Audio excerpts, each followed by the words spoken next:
Dr. Sella here, and you go heavy right, mid triple right.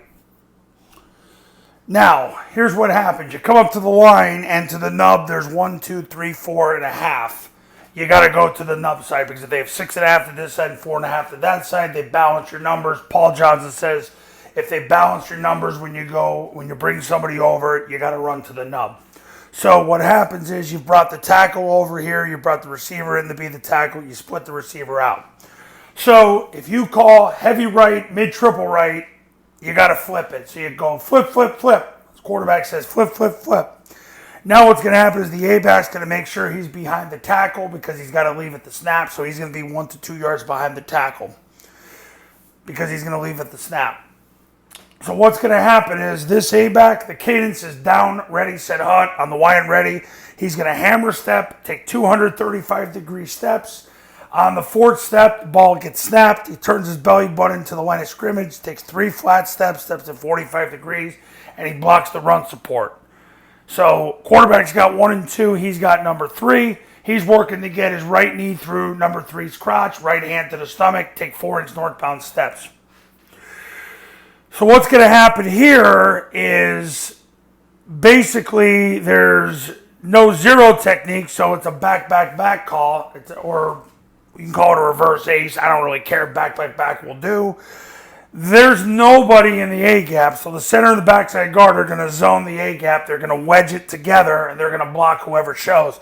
Backside tackle is going to sprint his belly button through the hip of the guard, which cancels the backside A-gap.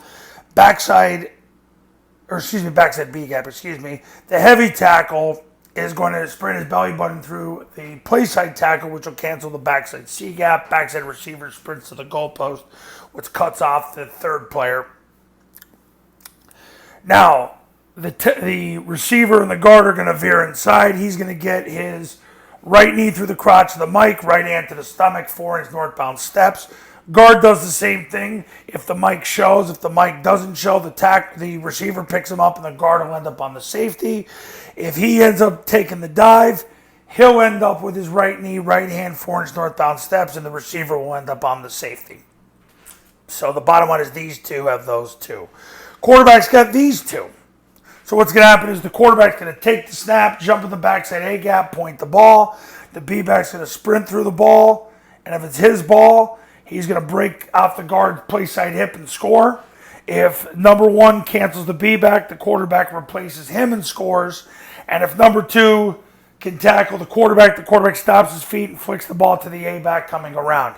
He's got to leave at the snap. He hammer steps, takes 235-degree steps, and turns up at 60 degrees to catch the pitch, hit the seam, and score. He's got to leave at the snap, or else you got 2 men in motion. And this isn't Canada, thank God. This is in Canada. So at the snap, he's going to cheat. Well, first of all, he's got to be behind the tackle at a depth of 2 yards.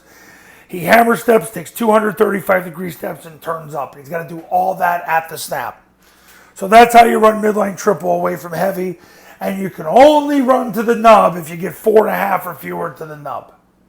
Paul Johnson says if you bring somebody over, you're going to the nub at 4.5 or less. So there you go. Coaches, you want to run Army, Navy, and Air Force's modern-day triple option offense the right way the first time? Call me.